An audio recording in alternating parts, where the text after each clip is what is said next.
Everyone, hope you're all doing well. Just thought I'd put together this quick video after the poll that I ran last week, which you all kindly voted on. The winning vote was you guys want to see a email campaign built from start to finish. So what I've done this doc is put together a 3-step sample campaign that you guys can copy, basically just a template, and I've put in a number of variables that you guys can swap out so you can make it relevant to your business, your industry, etc. So just to give you a little bit of backstory, we've used this outcome first approach, and what I mean by that is when we email our clients, we essentially just let them know, if you work with us, this is the outcome you will see. So pretty straightforward to the point, but from our experience and from testing a number of different things, people just want to know, like, what is the offer, what do I get from working with you, and why, what sort of proof is there that this works. So as you can see with email 1, the subject line is outcome for their role. So for an example here I've put in is 2 times more qualified leads for B2B marketers. And then the email itself, again, as I said, there's a number of variables here you can swap in and out. But so for example, we help their role in their industry improve specific area so they can achieve specific outcome. Don't worry as well, I'm not going to talk you through every single email like this. Just want to go through this one just to highlight how it all works. And then in this line here, in recently a well-known company, if you can just give some form of social proof, like we worked with X, or even better, if you have an example with a competitor of theirs, you can be like, yeah, we achieved this with them. People will come back to you purely out of curiosity because they want to know, if our competitor's doing this, maybe we should be doing the same. So if you can do that, that's great. If you don't have any social proof, it's not a problem. I've given a few examples at the bottom, which I'll talk through later, which can cover that as well.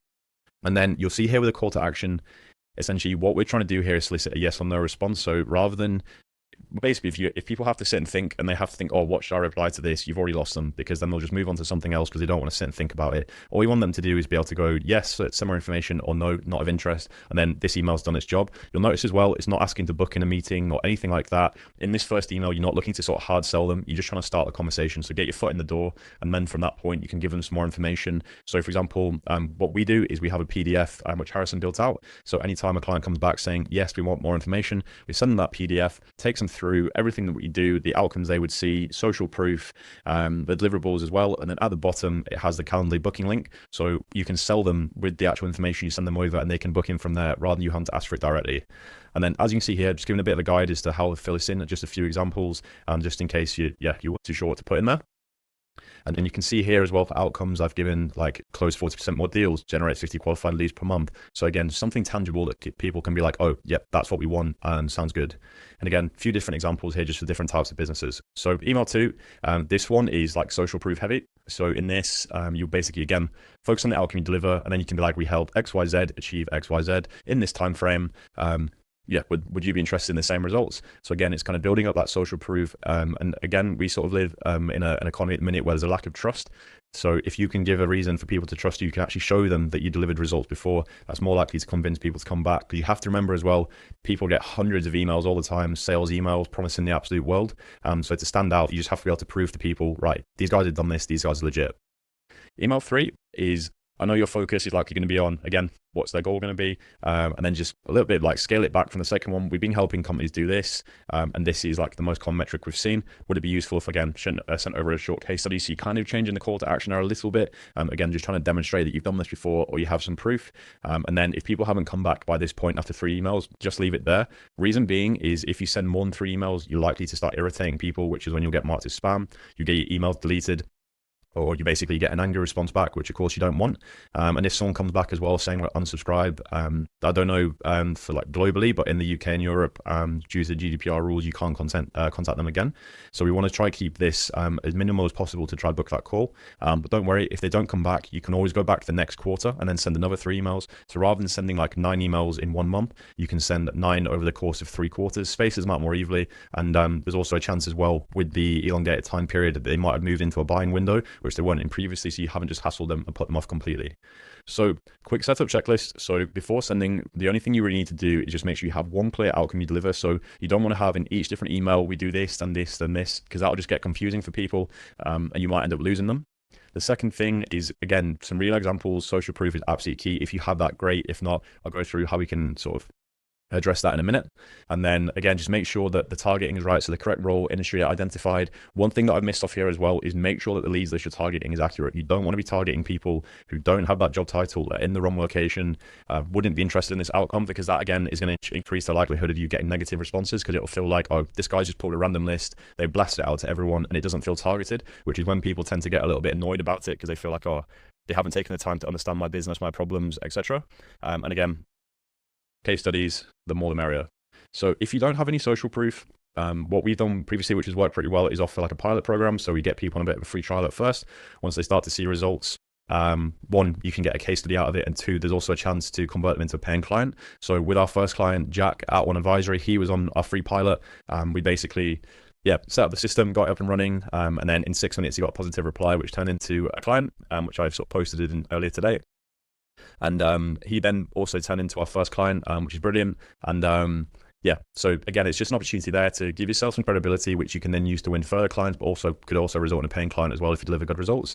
The second one could be use your own results. So that's something that we've done previously before. Also, you'll have seen that in the Skool too. Like, this is the system that we use to win clients. We kind of put our money where our mouth is. So again, you could be like, I've won 6 clients in 3 months using this system. Is it worth you guys, or would you guys be interested in giving this a go? And again, lead with a problem. So again, this is a form of personalization as well. So sort of using relevance. So what people tend to think personalization means in cold email is, I see you have a cat, or I saw you at this event. People don't really care about you just observing like most basic things. The personalization element comes from, are they solving a problem that is personal to me, that's a problem for me daily? So for example, if you're a sales manager and you lead with, oh, hey, I saw you have a new pet dog, they'll be like, cool, like obviously you looked at my LinkedIn, brilliant. Where if it's like, hey, I help companies get 5 times more leads using this, and this will result in this, they're more likely to come back to that, because again, that speaks first of all to the problems they're likely to have, but also in their language too. So just make sure what you're saying is specific to people, and you'll see a massive bump in your results in that too.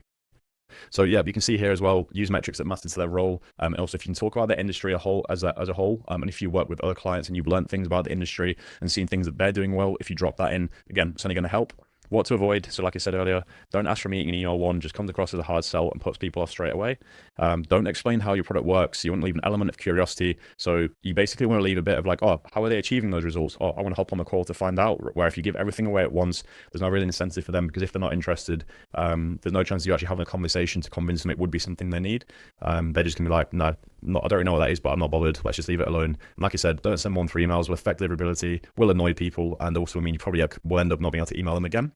When they reply yes, don't just be like, right, I'm going to book in a call. You've kind of got 2 options here, and we utilize both. So the one I touched on earlier, we send across a PDF. The other thing we do is we try to call them. So if they come back within 5 minutes of the email coming back, if we can give them a call, 1, you'll stand out because people don't pick up the phone anymore and they'll just send across something. But 2, you can actually chat with them, understand what they need, see if they're a qualified prospect, and it saves you time and then time again, instead of you hopping on a call and then be like, oh, this person's never going to buy, or this product isn't relevant to them. And then, like I said, if you can book I'll put a calendar link into the PDF, even better. Or if you can get them on the phone and book them in while you're on the phone, that's great too. So then in terms of the sort of success benchmarks that I'd expect to see from this, if you sort of followed all these steps, is like a 3 to 8% reply rate.